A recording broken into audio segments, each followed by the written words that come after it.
orgulha muito, assim, me orgulha de poder fazer parte, de poder estar compartilhando com essa equipe, e principalmente nesse momento que a gente precisa realmente se juntar, se unir para poder buscar melhores alternativas para os nossos alunos, para a aprendizagem e para as nossas famílias também, né? E para nós também, porque nós estamos todos juntos no mesmo barco.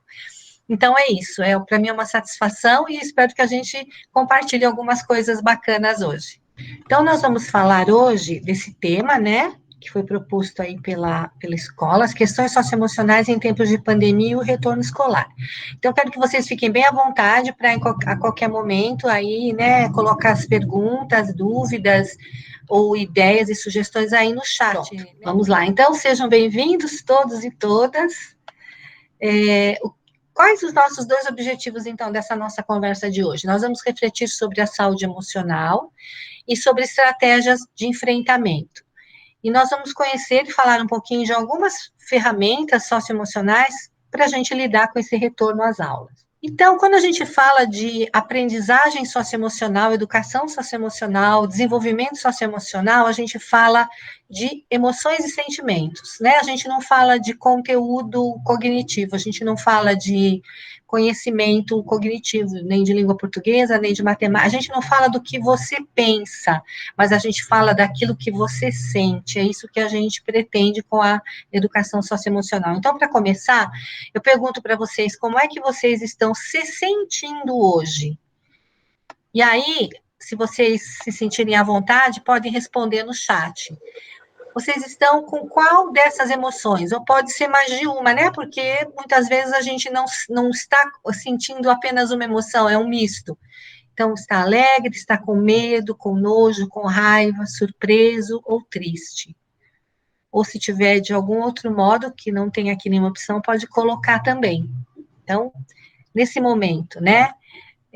Como é que estamos nos sentindo nesse momento? Isso para a gente exemplificar um pouquinho, que isso é falar de socioemocional, né? É a gente olhar para dentro da gente e identificar o nosso sentir nos vários momentos da nossa vida, né? Então, muitas vezes a gente está em situações aí, às vezes mais difíceis, em situações muito importante, antes de olhar para fora e de agir, né, olhar para dentro, como é que eu estou me sentindo, né, o que é que o meu relógio interno está me dizendo. Essa é uma forma muito importante e que nos ajuda muito antes de nós termos ações externas, né, a gente voltar para dentro da gente e tentar identificar aquilo que a gente está sentindo.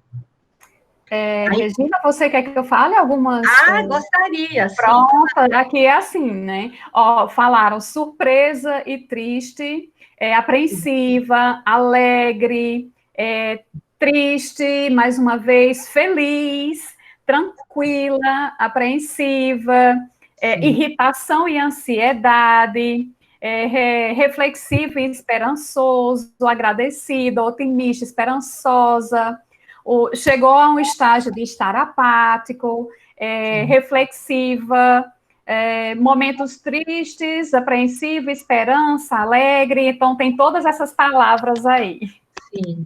Então, vejam que esses apreensivo, triste, né, porque o feliz, o alegre, né, a gente acaba olhando, é mais fácil da gente até lidar, mas todas as emoções fazem parte do nosso desenvolvimento, né, a gente não está sempre só alegre ou sempre só feliz, né, e se a gente pensar no contexto atual, é muito comum que a gente se sinta triste, apreensivo, preocupado, né? Isso faz parte desse momento que a gente vive. Então, a primeira coisa é acolha e aceite aquilo que você sente. Porque quando a gente não aceita e a gente luta contra, fica muito mais difícil, né? E também da gente entender o porquê daquele sentimento e da gente lidar e trabalhar aquilo dentro da gente. Então, é importante a gente identificar e a gente aceitar, né? Acolher aquilo que a gente está sentindo. E aí, eu queria fazer mais duas perguntas, propor aqui, duas reflexões para vocês, se puderem compartilhar no chat. quais são os principais sentimentos e emoções de vocês nesse período de isolamento social, né? Aquilo que você mais percebe que é mais comum no seu dia a dia, e como você acredita que as suas emoções e os seus sentimentos irão influenciar no retorno às aulas dos seus filhos? Será que isso que a gente sente agora, no hoje, será que isso pode ter um reflexo lá na frente, no momento do retorno presencial, que a gente, né, não sabe, não sabe ao certo quando será em algum momento? Mas será que isso pode ter algum reflexo, né? E aí gostaria, se sentirem confortáveis, compartilhar aí no chat com a gente, aí a Gil vai narrando, né, Gil? Certamente. Medo, tem gente que vai estar sentindo medo ainda. E sobre a questão se influencia ou não no retorno dos filhos às aulas, os nossos sentimentos, ninguém falou ainda. Pode prejudicar, sim, no retorno, né? Eu acredito que quis dizer que as nossas emoções podem. Apreensiva, insegura, a Mestre fala que está um pouco cansada e esgotada de toda essa situação, né? Sim. Acho que essas são as palavras. Sim. Então, tudo isso faz parte, né? Então, mais uma vez, é importante que a gente acolha todas essas emoções, todos esses sentimentos, né? Esse medo, essas preocupações, e vamos pensar hoje um pouquinho, então, se tudo isso pode influenciar no retorno, o que a gente pode fazer hoje, né? Para lidar com tudo isso? O que a gente pode fazer agora, né? Que ações que a gente pode ter agora para lidar com todas essas preocupações, esses medos, e até como eles vão se refletir ali na frente, né? Então, qual é a maior dor da sua família nesse momento de distanciamento social, né? Então, assim, nós temos, são várias dores, né? Que nós temos, eu acho que um pouco vocês já colocaram aí, né? Esses sentimentos e essas emoções todas. Temos também, e aí se vocês quiserem também compartilhar no chat, fiquem à vontade, mas a gente sabe que uma das grandes dores que é muito comum, tanto as famílias quanto os alunos, né, colocarem, foi justamente o distanciamento da escola, né, o distanciamento físico, da escola física, né, a perda daquela rotina de ir todos os dias, encontrar presencialmente os amigos, os professores, conviver daquele ambiente. Então, a gente sabe que essa é uma das grandes dores, né? Que acho que todos nós sentimos, e também os adultos em relação aos seus espaços de trabalho físicos, espaço presencial, né? Os professores na escola, as famílias, cada um no seu ambiente de trabalho. Então, acho que são dores que sentimos. Acho que uma outra também é a convivência intensa, que tem o lado que é maravilhoso, de podermos estar mais perto das pessoas da família, né? Mas também que exige de nós uma carga maior até de trabalho, né? Porque muitas vezes trabalhamos dentro de casa, acompanhamos os filhos nas tarefas, cuidamos das tarefas domésticas, enfim. Então, é um acúmulo que tem havido também. Não sei se alguém colocou alguma coisa no chat, Gil, que você queira compartilhar. Algumas pessoas falaram nessa questão de estar esgotada, né, de tanta coisa, de tanta responsabilidade que teve que assumir.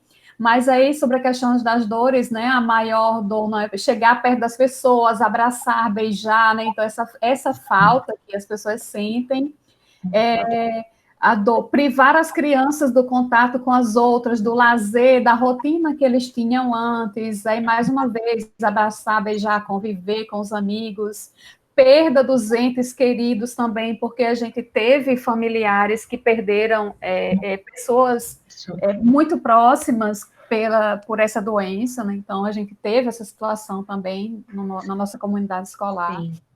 E aí, como é que a gente faz, né, para lidar com tudo isso de uma forma positiva para todos, né? Então, o que o isolamento social nos trouxe, né? Ele nos trouxe alguns aprendizados, né? Ele nos trouxe algumas coisas também positivas, né? Então, eu acho que um aprendizado que é muito comum para todos nós é que nós perdemos essa ilusão de que a gente tem controle, né? Que nós não aprendemos que não controlamos, na verdade, nada, né? Assim, a gente consegue ter um controle dentro do nosso espaço, dentro da nossa rotina, né?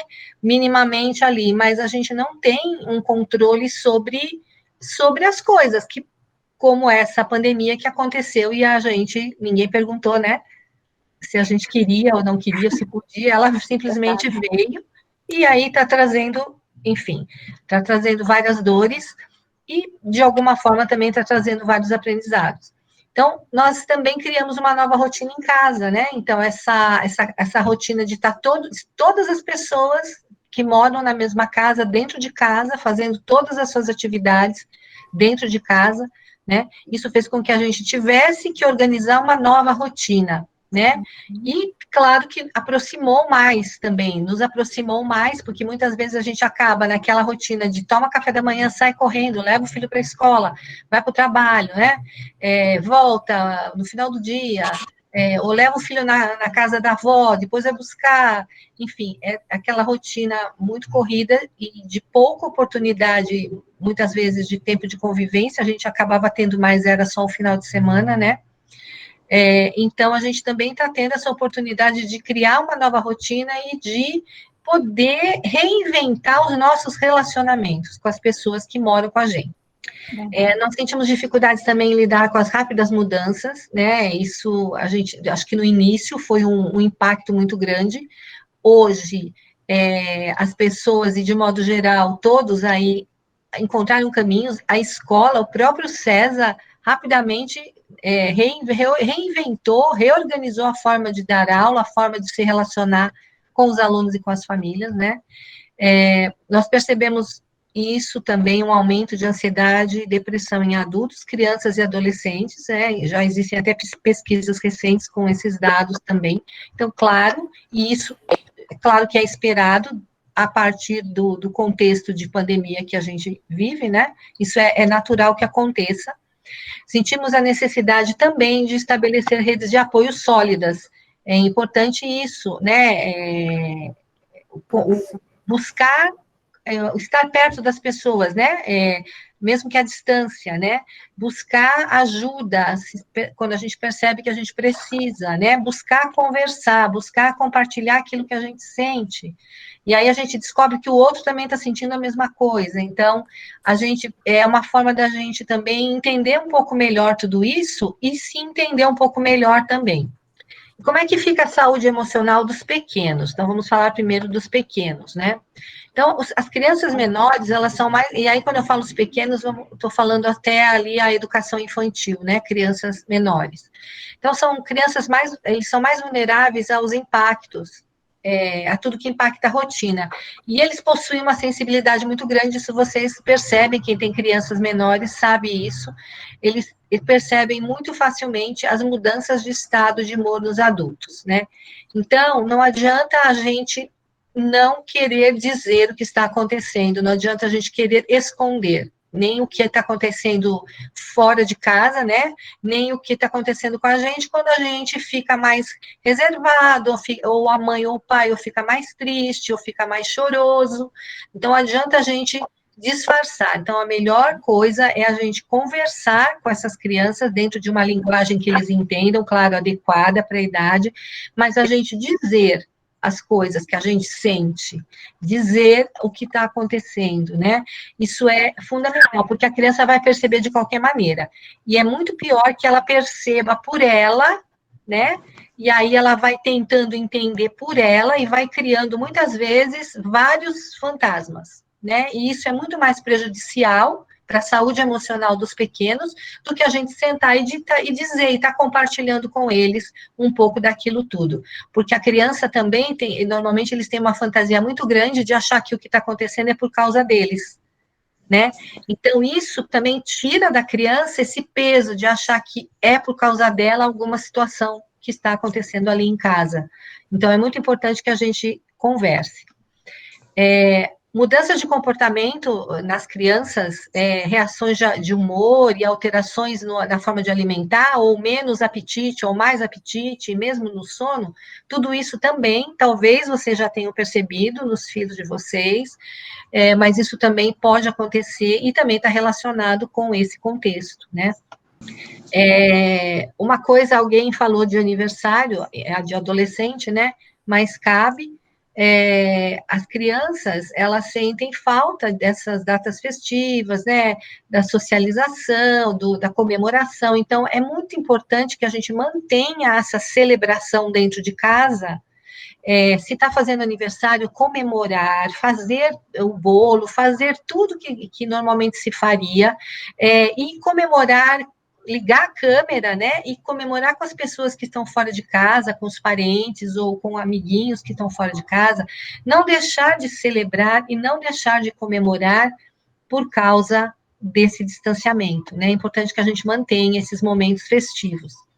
E nos adolescentes, e nas crianças maiores e nos adolescentes, aí nos maiores eu já me refiro às crianças já do Fundamental 1, né, e também aos adolescentes. Então, para os adolescentes e para as crianças maiores, a perda da liberdade é um ponto crucial, né? Principalmente porque restringiu o contato com os amigos, e principalmente, especialmente na adolescência, onde o grande referencial da vida deles é essa construção dessas relações com os amigos e com as amigas. Então, isso é muito difícil para o adolescente, né? Então, eu acho que a gente precisa aí ter uma dose muito maior de paciência, de empatia e de entendimento, porque se para o adulto é difícil a perda do espaço externo e de encontrar os amigos e tudo mais, no trabalho, ou mesmo no lazer, no final do dia, para os adolescentes é muito, muito mais, porque eles estão na fase onde isso é o auge, para a construção deles de identidade, para a construção deles social, né? O contato com os.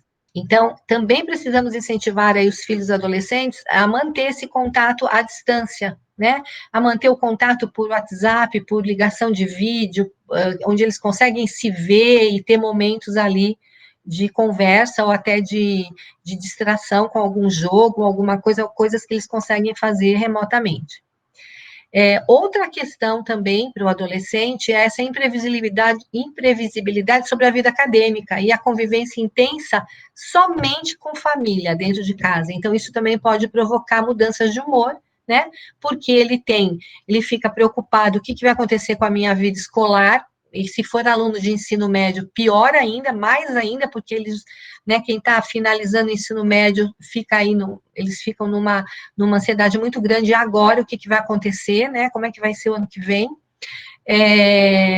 E esse convívio intenso só com as pessoas da família em casa. Então, a gente precisa também ter um olhar para isso e ter um entendimento de que isso pode acontecer e que a gente precisa também desenvolver toda uma paciência e uma escuta ativa e tudo mais para acolher esses sentimentos, essa irritação e esse humor, esse humor aí que vai se diferenciando, né? Os alunos do ensino médio, como eu já disse, então eles sentem, o exemplo aqui é como se eles estivessem correndo no meio de uma maratona e de repente manda parar, né? Quer dizer, eles estavam todo naquele movimento, finalização de médio, o que eu vou fazer no vestibular, e aí de repente para tudo. Né? Então, a mudança desse ritmo e essa falta de expectativa de não saber exatamente o que vai ser no próximo ano gera ansiedade e muitas vezes falta de motivação também. Né? Então, é importante a gente ter essa compreensão e esse entendimento. Né? E aqui, aquilo que eu já tinha falado anteriormente, dessa questão das festividades, até provas, né, para os jovens, faz parte da rotina, a questão de formatura, a questão de celebrar, então a gente precisa manter, mesmo que remotamente, esses momentos aí de celebração. A gente precisa reinventar isso, e a gente precisa fazer isso em casa, né? E aí, ok, a gente falou dos pequenos, dos maiores, dos adolescentes, né? Falamos que os pais aí precisam acolher, precisam ter escutativa, precisam ter a compreensão e a paciência. E como é que fica os adultos? Como é que fica essa saúde emocional dos adultos? Então, é muito provável que todos nós em quarentena, estamos em quarentena, né? Que estamos aí trabalhando e estudando isoladamente, que nós desenvolvamos sintomas como humor rebaixado, insônia, estresse, ansiedade, raiva em alguns momentos, irritabilidade, exaustão, que vocês trouxeram também, depressão e sintomas de estresse pós-traumático, né? No caso, pós-traumático, porque relacionado a esse momento de pandemia, principalmente ao impacto inicial, né, que a gente teve de repente, para tudo, fique em casa. Então, tudo isso tem acontecido, as pessoas têm relatado, e isso também é esperado em momentos, assim, dessas dificuldades todas que a gente vive, né? A convivência intensa dos pais, então acho que o senhor também já tinha falado um pouquinho, a convivência intensa, o acompanhamento integral da rotina e das atividades escolares, né? O espaço doméstico que se transformou no espaço de trabalho virou tudo. Então, o lar virou lar, continua lar, mas também virou trabalho, mas também virou escola, né? E o distanciamento dos familiares próximos, né, que não moram na mesma casa, às vezes os tios, os avós, enfim, amigos, né? E a preocupação também com a segurança dos parentes gerou um custo alto para a saúde emocional também dos adultos. Então, nós temos que olhar para isso. E aí, algumas razões para o estresse, né? O medo de adoecer, né? Então, se eu tiver que sair na rua, e se acontecer, e se alguém pegar, e se o meu filho for para a escola, e se ele pegar, né? O medo de perder entes queridos, né? Então, tudo isso também são razões aí de estresse. E aí, será que estamos nos sentindo ansiosos pelo momento de voltar às aulas? Sim ou não? Bom, eu diria que sim, mas vamos ver o que os pais dizem aqui. Tem Sim. pais que estão dizendo que não estão ansiosos, isso é bom, já está lidando bem. Tem outra que é receosa, Ivonete disse que está um pouco receosa. Vamos lá, pais, o que vocês acham? Sim, a Mona Lisa diz que está um pouco ansiosa. Sim. Não muito, sim, controlando com medicação, muito bem, ótimo. Trabalha em hospital, a Mona Lisa está acostumada, meu Deus do céu, coitada. Sim. Estou querendo que volte às aulas. Na minha opinião, eu acho difícil o retorno às aulas este ano. Não acho que não é acho que não é o momento, procurando não pensar no dia do amanhã. Olha que interessante. Meu filho convive com idosos aqui, Cristiano falando, que também é uma situação complicada, né? Sim, sem Então, dúvida. as opiniões, elas se dividem, alguns estão mais calmos, sem querer pensar no amanhã, mas tem outros que estão um pouco inseguros, né, e outros mais receosos, e está mais ou menos assim aqui as falas dos pais. Que o amanhã pertence a Deus, aí tem outros que sou diabética, tipo 1, é o meu caso, por isso que eu tenho medo até do trinco da porta. Sim. Pronto, é mais ou menos isso. Sim, e aí, tudo isso que vocês estão trazendo, né, fazem parte dos nossos desafios para o momento de voltar, que a gente não sabe quando vai ser, mas que quando acontecer, nós teremos alguns desafios aí para pensar, para cuidar, né? Então, um deles é a responsabilidade coletiva frente à higiene e à saúde uns dos outros, que é de todos nós, né? Porque aquilo que fizermos ou não fizermos vai afetar o outro. Então, se eu uso máscara, eu estou beneficiando o outro, a mim e ao outro. Se eu não uso máscara, eu estou prejudicando o outro, né? Isso é muito complicado. E todos os cuidados que a gente sabe que tem que ter, né? A distância, o álcool gel, enfim, todas essas questões, né? O sair sem necessidade à rua, né? É mesmo necessário, preciso mesmo, não tem jeito disso ser feito de uma outra forma. Então, todos nós somos responsáveis por nós e pelo outro, né? Então, a gente temos que ter todos esses cuidados, e aí, se tratando da escola, existem todos os protocolos aí sanitários e que os governos de estado estão aí orientando e que as escolas, com certeza, vão seguir também, né? E aí nós teremos também como um grande desafio novas regras de conduta e de socialização, né? Onde aquilo que vocês trouxeram, que vocês sentem falta, que é o abraço, e o beijo e o contato, e nós somos muito, né, brasileiro é muito afetuoso, e a gente vai na escola, eu quando vou na escola e quando vou no SES, a gente abraça todo mundo e tudo mais, enfim. Então, nós teremos que ter vamos utilizar novas regras de conduta, e acho que já estamos aprendendo, né, a expressar o nosso afeto à distância, né, porque a gente a gente não vai deixar de ser afetivo e afetuoso, só que a forma de demonstrar e de expressar, ela vai ser diferente, né.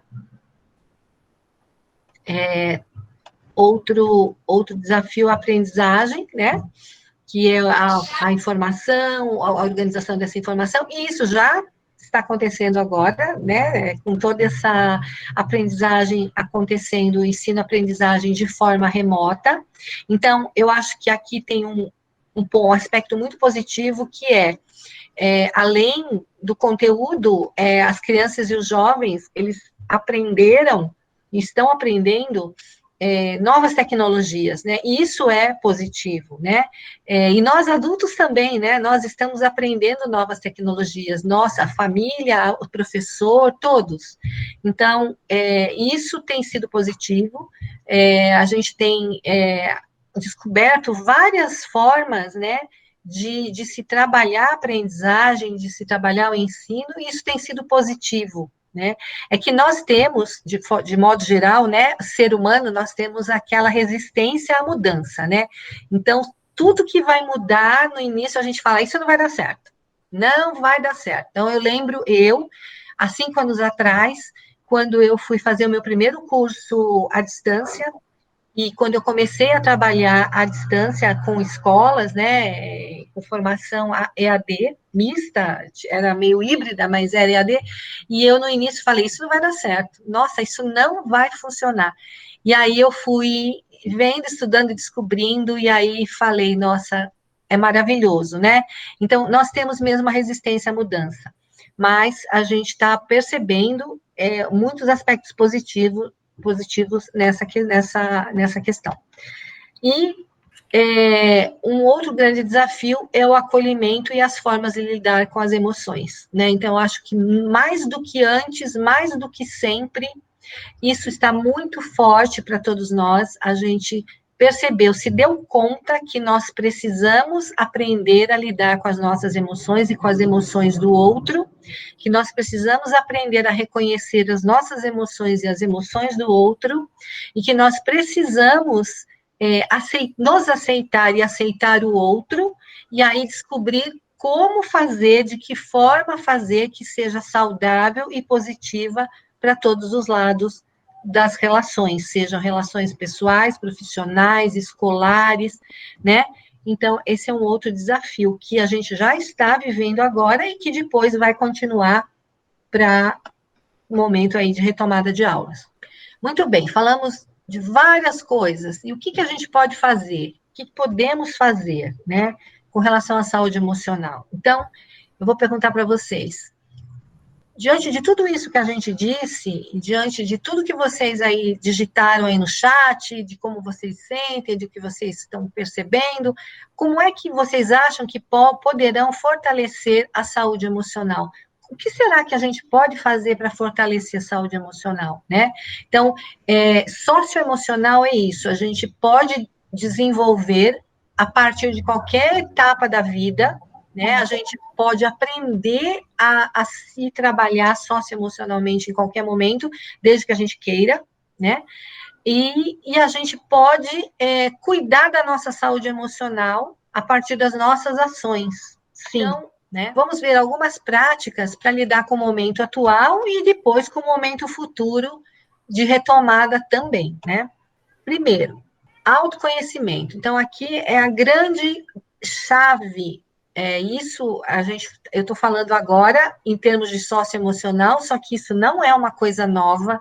Isso há 30, 40 anos atrás, quando eu fazia minha faculdade, fiz psicologia, a gente, na faculdade, e antes disso, que os pesquisadores estudiosos, né, trouxeram isso muito forte, que o autoconhecimento, o próprio Sócrates, vamos lá nos filósofos, tá, pré-socráticos, que o autoconhecimento é a base de tudo. Então, Sócrates dizia, conhece-te a ti mesmo, não é?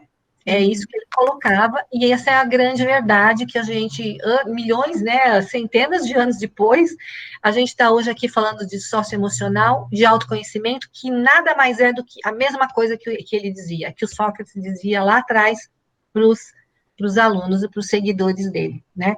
Então, precisamos trabalhar o nosso autoconhecimento mais do que nunca. Então, ou com práticas em casa, ou quando a gente acha que não, preciso também procurar um profissional. Por que não? Eu acho que hoje isso é muito bem visto, né? Não é mais época da gente ter preconceito, né? Contra a gente mesmo, não, preciso fazer terapia, então é porque eu tenho um problema. Não, psicoterapia não é sinônimo de resolução de problema. Em primeiro lugar, é sinônimo disso, de autoconhecimento, de fortalecimento emocional. E claro que aí eu vou solucionando as minhas questões, mas a chave não é ir a um psicoterapeuta para resolver um problema pontual. A chave é a gente ir ao psicoterapeuta porque eu tenho alguém que pode me estimular a eu me conhecer mais, e aí eu vou conseguir resolver melhor as minhas questões. Né? Então, não é alguém que vai me ajudar a resolver um problema, mas é alguém que vai me ajudar e me incentivar no meu autoconhecimento. Então, é muito importante que a gente trabalhe isso. Outra prática, vínculos e relacionamentos. Investir nesses vínculos e relacionamentos. Aquecer os vínculos, tanto com quem mora com a gente, quanto com as outras pessoas que estão distantes, mas que a gente consegue se relacionar virtualmente.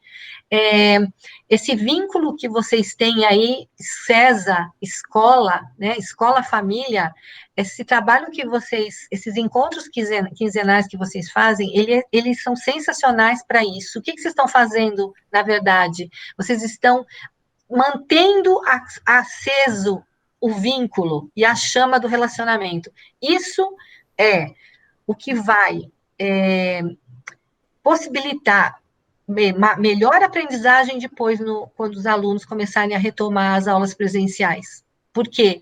Hoje vocês estão trabalhando isso, aquecendo isso, mantendo isso ali aceso, e isso vai se refletir depois na retomada, né? E os professores estão trabalhando isso com os alunos, então estão dando as aulas remotas com conteúdo, só que por mais estranho que possa parecer, o mais importante de tudo não é o conteúdo em si, nesse momento de isolamento. O mais importante é esse relacionamento que esse professor tem com esses alunos, essa escuta que ele tem, ele estar ali dando aquele respaldo, ele está ajudando, e muitas vezes para a aula, porque um aluno traz uma questão, outro aluno traz outra. Isso é muito importante, porque é isso que vai fazer com que os alunos, depois, rapidamente, retomem os conteúdos. Tá? Porque eu não dar conta de todo um conteúdo hoje, não vai ter o mesmo peso que eu hoje ser tão pressionado para dar conta desse conteúdo e o meu emocional ficar muito, muito desgastado. O prejuízo é muito maior. Todo o prejuízo que acontece para o emocional é muito maior do que o prejuízo que acontece para o cognitivo, porque o cognitivo a gente consegue recuperar mais facilmente, mais rapidamente do que o emocional, porque o emocional está na base e ele vai afetar todas as áreas da nossa vida. Práticas de gratidão e atenção plena, que uma mamãe aí, acho que já falou que pratica meditação, então é exatamente isso, né? É a gente ter esse momento diário de agradecer aquilo que a gente tem, a nossa família e a nossa saúde, e aquilo que a gente está vivendo nesse momento de positivo, né, dentro de casa, e a possibilidade de estar perto das pessoas ali que a gente ama, nossos filhos, os mais próximos, né?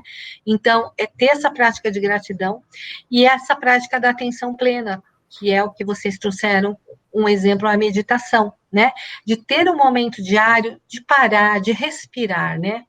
Respira, né? Se conecta com você mesmo, né? Busca coisas positivas, e isso ajuda muito, essa prática, à medida que a gente consegue fazer isso diariamente, reservar um momento do dia para isso vai ter um reflexo muito grande nos nossos dias, no nosso dia a dia e na nossa rotina, e para a gente enfrentar melhor essa rotina aí pesada e intensa que a gente está vivendo. E também as práticas de autocuidado. E aí, quando eu falo de autocuidado, claro, eu falo das questões físicas, de uma atividade física, ou de um simples alongamento que se faça diariamente também, né? Então, ter um horário para fazer isso, e chamar a criançada para fazer junto, os adolescentes para fazer junto. Então, além de eu fazer, eu acabo tendo um momento ali gostoso de convívio, né? Mas eu falo do sono, da alimentação, a gente já falou, e também é autocuidado, manter os relacionamentos, se comunicar com as pessoas remotamente, né? Ter momentos de lazer dentro de casa e momentos com as pessoas que estão distantes também. Isso é autocuidado. Cuidar do pensamento da gente, então, assim, não ficar tão ligado em jornal e notícia, porque a gente sabe que é uma gama enorme de coisas, né? E a gente muitas vezes não consegue digerir nem processar, e isso acaba nos prejudicando. Então, se precisa ver notícia, reservar um horário do dia para ver a notícia, um jornal do dia, mas não ficar sempre ligado e conectado nisso, porque isso nos desestabiliza muito e não resolve nada. Então, isso também é autocuidado. Ler coisas que você gosta, descobrir outras coisas que você gostaria de fazer. Então, tem pessoas que estão voltando a pintar ou a desenhar, um faz sabonete, outro faz pão, enfim, as pessoas, a gente acaba inventando coisas também, isso também é autocuidado, né? Então, o autocuidado, ele é na parte física, mas ele é muito na parte emocional e mental, e também como você se vê, isso é autocuidado também, né? O carinho e o cuidado que você tem com você é autocuidado também. Tudo bem. Mas e aí? Como? Gil, tem alguma pergunta? Alguém fez alguma pergunta? Tem algum comentário?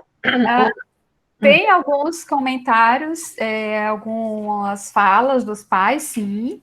Eu fui anotando aqui, mas no geral é sempre essa questão mesmo, né, de como estão se sentindo. Aí agora você estava falando na questão do autocuidado, aí eles falaram da questão do ser agradecido realmente, né, pelas situações boas também, porque a gente não pode simplesmente focar em todas as dificuldades, todos os problemas que a gente está tendo, porque se a gente fizer isso, né, realmente a gente vai ter problemas. Inclusive, teve uma mãe que comentou, mas eu acho que a gente pode conversar agora, não tem problema, é uma conversa mesmo, né? Ela Sim. comentou o seguinte, porque realmente muitas pessoas vêm comentando isso, este ano de 2020 é um ano perdido, e ela direcionou para nós duas, então eu começo falando, depois aí você continua, e a gente faz essa conversa, né? Então, como no chat mesmo a gente já tinha começado a conversar, porque são 2 encontros, um no chat e outro aqui, é tudo junto, né? E assim, o meu ponto de vista, e eu não estou falando nem como uma pessoa que trabalha com coordenação, mas como uma pessoa mesmo. Eu não vejo o ano de 2020 como um ano perdido, eu vejo o ano de 2020 como um ano que vai nos ensinar como muitos outros anos não nos ensinaram. Por quê? Porque a gente teve uma mudança muito, muito brusca da nossa rotina, a gente precisou mudar muito rápido, e toda mudança, ela gera necessidade de aprendizado. Não tem como a gente fazer absolutamente nada sem mudar, sem aprender, sem estudar. E isso serve para nós, né, adultos que estamos aqui por trás, que estamos numa coordenação, no caso, para os professores que também precisaram modificar a sua rotina, aprender como entrar nas redes sociais, como usar o Google Meet, como usar o Google Classroom, como fazer uma aula vídeo, como fazer tudo isso e como lidar com as emoções que estão sentindo, porque eles também são pais, né? Eles também têm esses problemas. E aí vão para as famílias. As famílias também tiveram que se reorganizar, se repensar. Os filhos precisaram cada vez mais do apoio, não é, desses pais que muitos deles não puderam ficar em casa, não. A gente sabe disso, né? Que a quarentena não é algo que todo mundo pode fazer, não. É uma questão de poder mesmo. Eu pude fazer, porque o meu trabalho me permite trabalhar em casa, mas a pessoa, por exemplo, nós temos mães aqui que elas estão no hospital trabalhando agora, não é uma questão de escolha. Então, foi um aprendizado muito grande lidar com isso. E pode continuar. Sim, eu vou procurando aqui no celular, eu vou mandar para você, aí você, se quiser, pode até compartilhar com as famílias. É um artigo que foi escrito pela Fran, que trabalha no Pleno com a gente. Sei quem é. A Fran, então, que é justamente sobre, o título do artigo é 2020 não foi um ano perdido, né? Maravilha, já quero ler.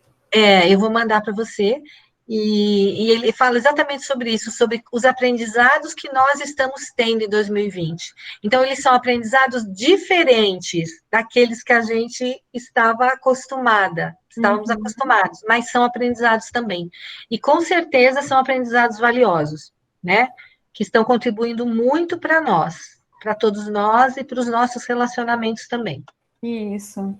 E assim, não foram só aprendizados na questão socioemocional, nem somente na questão cognitiva, foram aprendizados gerais. Eu acho que a gente vai crescer assim, de uma forma muito, muito expressiva.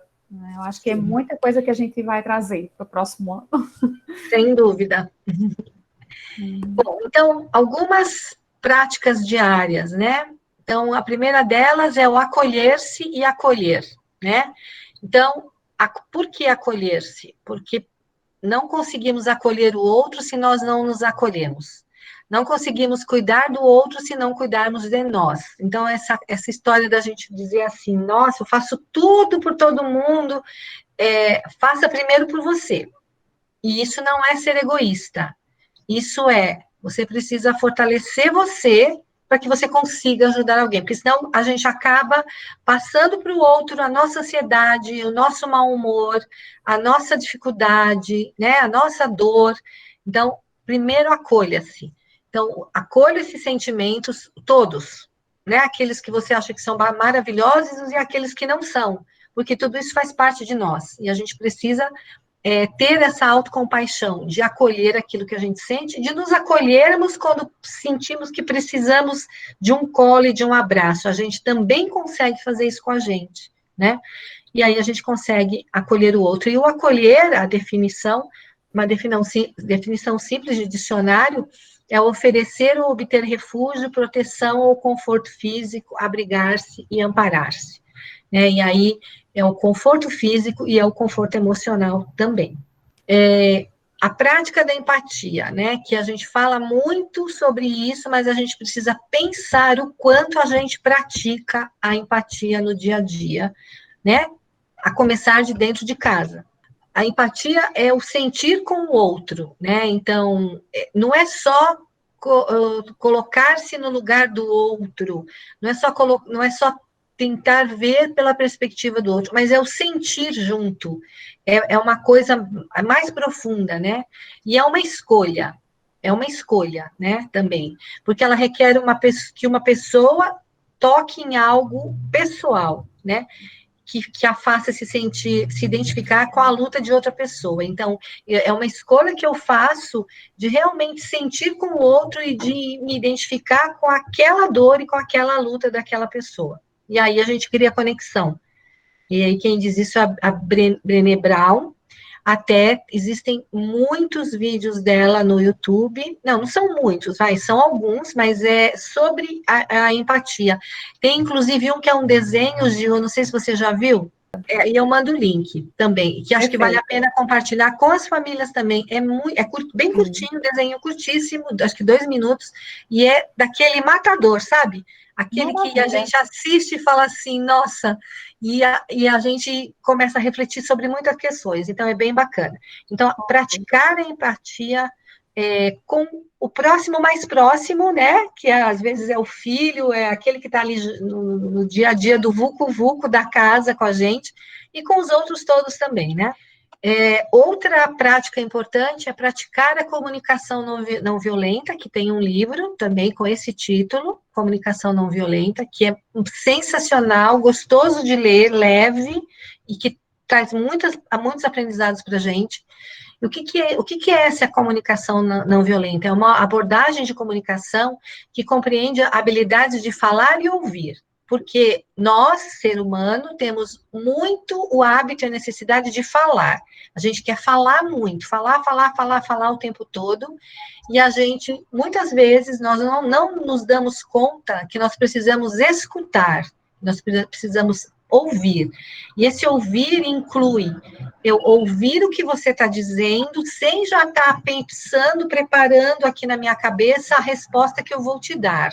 Isso não é ouvir. Ouvir verdadeiramente, ou escutar, é você estar limpo, pronto, de pensamento aberto, escutando o que o outro tem a dizer, procurando entender o que o outro está te falando, para depois você dizer alguma coisa, ou responder alguma coisa, se for o caso, né? Então, é um exercício também, porque a gente acaba tendo esse vício de falar muito e de já querer ter respostas prontas para tudo. Então, mais importante do que ter respostas é escutar, é saber ouvir. E que leva o indivíduo a se entregar de coração. Então, essa escuta, né, vai levar possibilitando a conexão consigo e com os outros, e permitindo, assim, que a compaixão se desenvolva. E uma coisa importante a respeito do falar é o cuidado que a gente precisa começar a ter com as palavras que a gente usa, né? E com a forma como a gente diz as coisas também. Isso também faz parte da comunicação não violenta. Né? E às vezes a gente está tão acostumado a falar daquela maneira, usar determinadas palavras, que a gente não se dá conta como é que isso pode estar afetando o outro, do outro lado, né? O meu interlocutor. E aí, o Marshall Rosenberg, que é autor desse livro, Comunicação Não Violenta. E é um livro bacana, e tem também, existe ele em PDF, que acho que vale. Eu tenho o de Marshall Rosenberg, eu tenho em PDF, viu? Então beleza. Além disso, então, aquilo que eu tinha falado anteriormente, mas que eu vou reforçar, que é o autocuidado, cuidar de si para cuidar do outro, né? Que é esse conjunto de atitudes que nós precisamos ter para cuidar de nós, né? Precisamos estar atentos às nossas próprias necessidades. Então, às vezes, a gente precisa se recolher, às vezes a gente sente necessidade de estar mais quieto, de estar mais sozinho, de ter um tempinho para nós. Então, isso é importante e a gente precisa saber ouvir e respeitar isso também, né? E desenvolver hábitos que visem o nosso bem-estar. De novo, vou repetir, a gente precisa entender de verdade que eu só consigo cuidar de alguém se eu primeiro estiver cuidando de mim, porque senão eu não vou ter ou vou ter muito pouco a oferecer. Só para a gente já ir encerrando, algumas reflexões para a gente amarrar um pouquinho tudo isso que a gente está falando. Então, quanto que eu me sinto preparado para tomar a perspectiva do outro? Então, essa é uma questão para reflexão aí de vocês, para que vocês guardem se quiserem anotar. Então, pensem, quanto que vocês acham que estão preparados para tomar a perspectiva do outro? Tomar a perspectiva do outro é essa prática da empatia, esse exercício empático, né? Quanto eu me sinto preparado para escutar atentamente, sem fazer inferências, sem julgar, sem já ouvir e já fazer o meu julgamento na minha cabeça, e aí eu já tenho um mapa desenhado de tudo que o outro está dizendo. Às vezes a pessoa não está nem querendo falar aquilo, mas eu já na minha cabeça já fiz o mapa de tudo que ele quer dizer. Isso é uma inferência, isso é um julgamento. Anotem isso também, acho que é bacana ir refletindo um pouquinho disso por dia, né?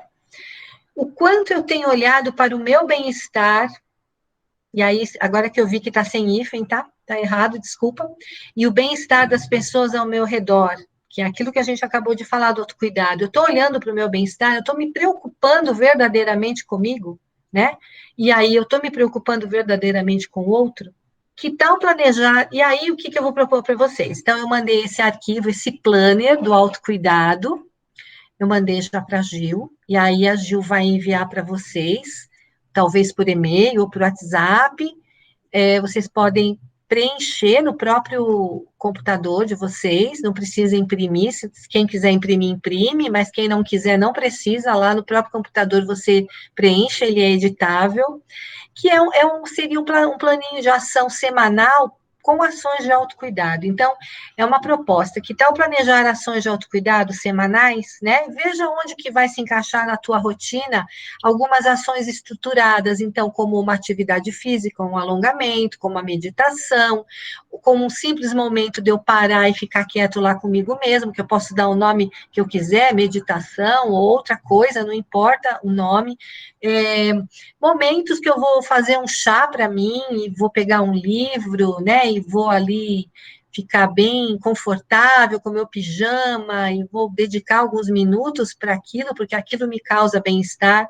Então, procurem da mesma maneira que vocês têm aí na agenda de vocês, e vocês têm a organização de rotina da semana, com as ações todas do que tem que fazer, do trabalho, das ações domésticas, façam um planner de autocuidado.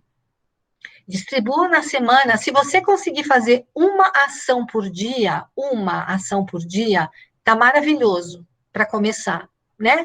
Porque a gente sabe que tudo que a gente começa a fazer tem que ser devagar. Então, se eu consigo fazer uma por dia ou uma a cada 2 dias, no começo eu não consigo fazer todos os dias, mas eu consigo a cada 2 dias ou a cada 3. O importante é começar a olhar para isso com carinho e entender de verdade que é fundamental praticar esse autocuidado. Esse é a base do nosso bem-estar, né? Para que a gente consiga tanto viver o momento atual com mais qualidade, quanto se preparar e viver melhor o momento futuro que virá aí de retomada de aulas mistas. Então, o que, que a gente fez hoje? A gente falou um pouquinho sobre isolamento social, que aí a gente falou das crianças, dos adolescentes, dos adultos, a gente falou um pouquinho de como fortalecer nossa saúde emocional, né, da importância da gente identificar as nossas dores, é importante a gente se conscientizar e ter essa aceitação da minha dor, né, e pensar e usar estratégias para lidar com isso. Falamos dos desafios, né, todos aqueles desafios que a gente falou globais ali do retorno às aulas, e falamos de também estratégias de como nos preparar para o retorno e também para o momento que a gente vive atualmente, né? E aí, para encerrar, e aí depois a Gil pode aí falar das perguntas e dos comentários, o que eu vou pedir para vocês, né? Pensarem em alguma coisa pela qual vocês são gratos hoje, né? Alguma coisa que vocês sentem muita gratidão hoje, nesse momento, o que te vem à cabeça, não precisa pensar muito, aquilo que veio na tua cabeça, escreve e coloca num lugarzinho lá que fica visível para você, ou no espelho, ou em algum lugar, ou na geladeira. A porta de geladeira é ótimo para isso, né? Porque é um lugar que a gente vê muito, né? E aí você olha e você lembra. E a ideia é essa. Escreva. Pela vida da minha família, saúde, Isso, família, isso, são as pessoas colocando aqui. Isso mesmo, escreva num papel e coloca lá no local que você sabe que você vai estar sempre de frente olhando, que é... Lembrando, né? Uma forma de lembrar o tempo inteiro, né? Isso, exatamente. E aí você vai lembrar disso que você escreveu e com certeza você vai começar a lembrar de outras coisas. Aí escreve também depois e coloca lá, vai enchendo de bilhetinhos de gratidão, que isso nos energiza muito e isso ajuda a gente a lembrar, a focar no positivo. Isso ajuda a gente a focar o positivo, que é o que vai nos dar força para lidar com todas as questões que não são tão boas assim, né? E vai também lembrar a gente de que a vida é feita de muitas coisas boas, de muitas coisas boas. Queria só compartilhar essa frase do Howard Gardner, ele é um autor sobre inteligências múltiplas, e ele Adoro. diz o seguinte, que eu quero que os meus filhos entendam o mundo, mas não apenas porque o mundo é fascinante e a mente humana é curiosa. Eu quero que eles entendam que podem se posicionar e fazer desse mundo, né, desse mundo, um lugar melhor. Eu acho que esse é o grande recado, é o grande legado que a aprendizagem socioemocional pode trazer para a educação, né? Que é justamente preparar os nossos filhos e os nossos netos e os nossos sobrinhos, né? E os nossos alunos, para que eles possam construir um mundo melhor.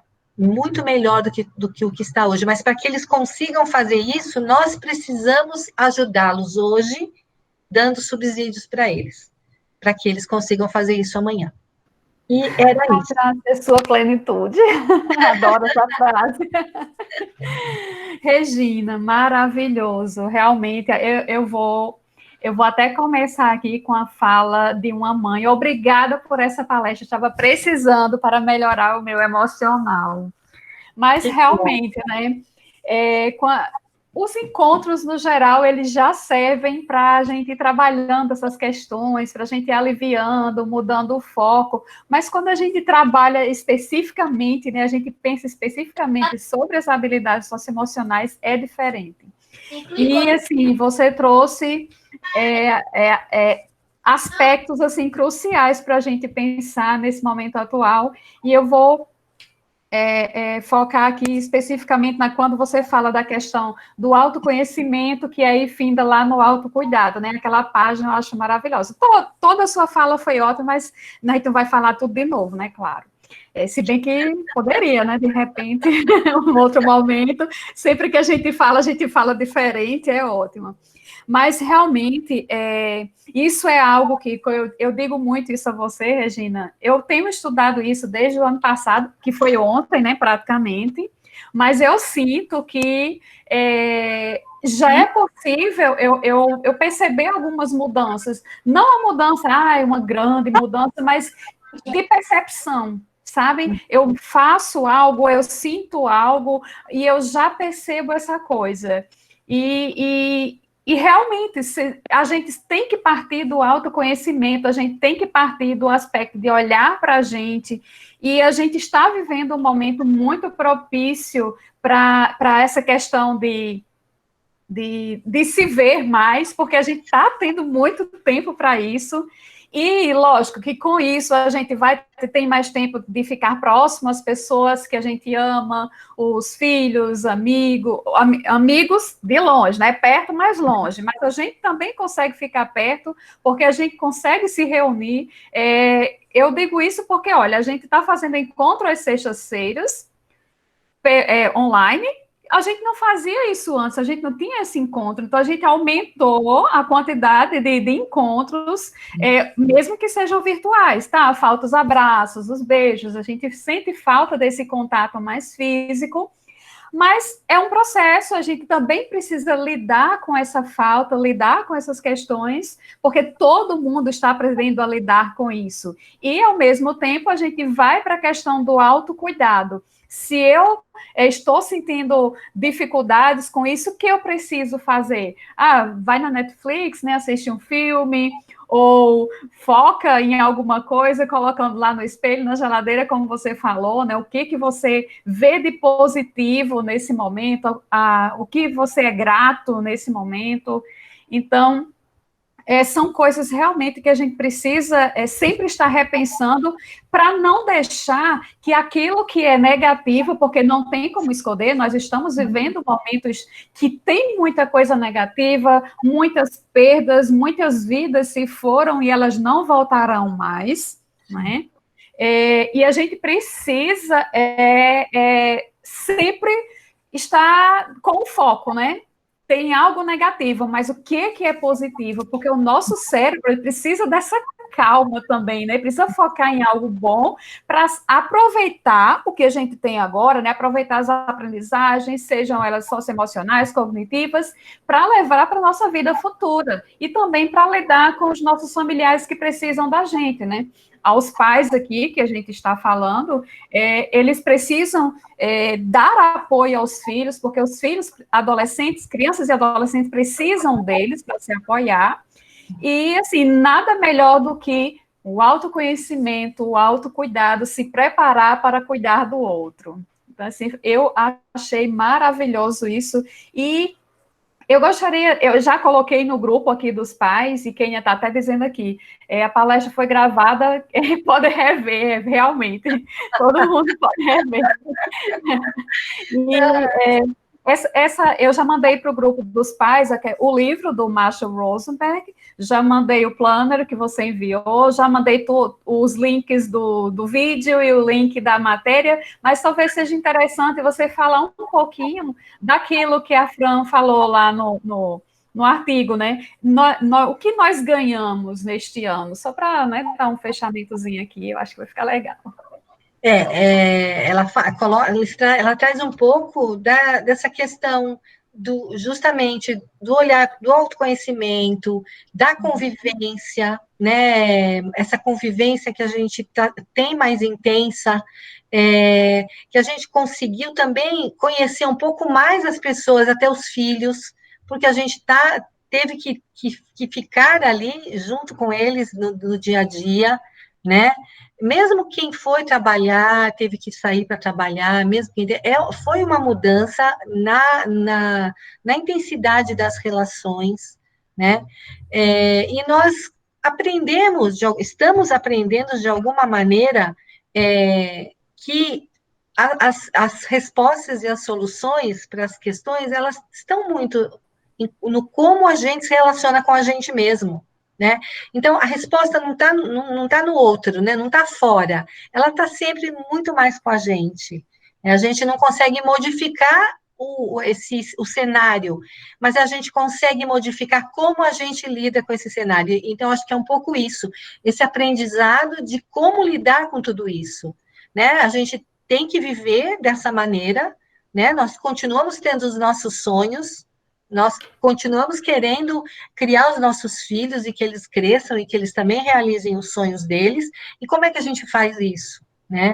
A gente tem que continuar fazendo, né? Não é aquele mundo que era antes, mas é o mundo que a gente está vivendo hoje. E a gente tem aprendido bastante e vai aprender muito mais.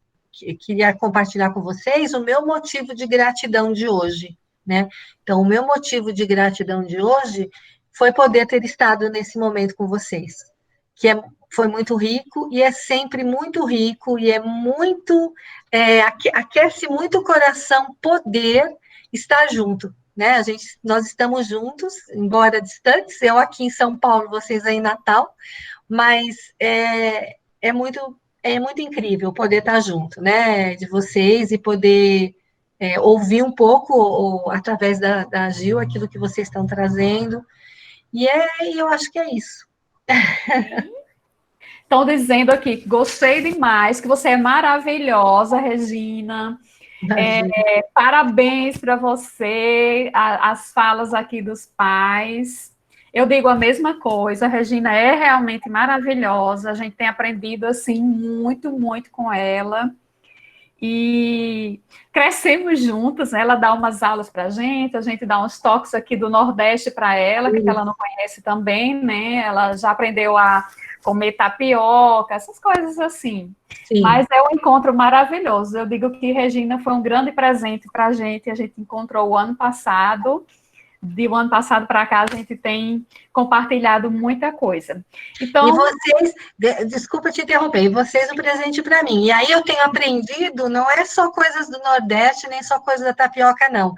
Eu tenho aprendido muito nas reuniões de planejamento. Eu não sei se todos sabem, mas nós fazemos reuniões semanais e quinzenais de planejamento com as professoras dos anos iniciais, e separado, né, do sexto e do sétimo ano, né, e junto com a Gil, junto com a Leidiane, com a Aurineide, quem mais? Acho que é só. Acho que não.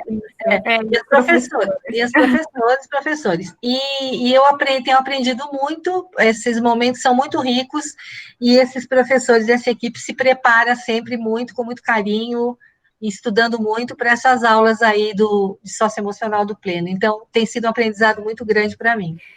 Pois é, então a gente vai para a nossa finalização. Eu quero agradecer muito, muito, muito a você, Regina, por ter nos dedicado esse momento hoje para conversar com todos os pais, conversar com a gente, aprender mais com você, lógico, né? Agradeço muito aos pais também por estar aqui junto com a gente e fazer esse compartilhamento, né? Porque enquanto você vai falando, a gente vai se comunicando aqui no chat, são dois encontros em um, então eu acho que sempre muito, muito mesmo enriquecedor para todos nós, não somente para quem está do lado de lá, mas para todos mesmo, todos que estão aqui na reunião, no grupo. Então, boa noite para vocês, todo mundo, obrigada e até mais, gente. Tchau, gente, boa noite. Boa noite. Obrigada, boa noite.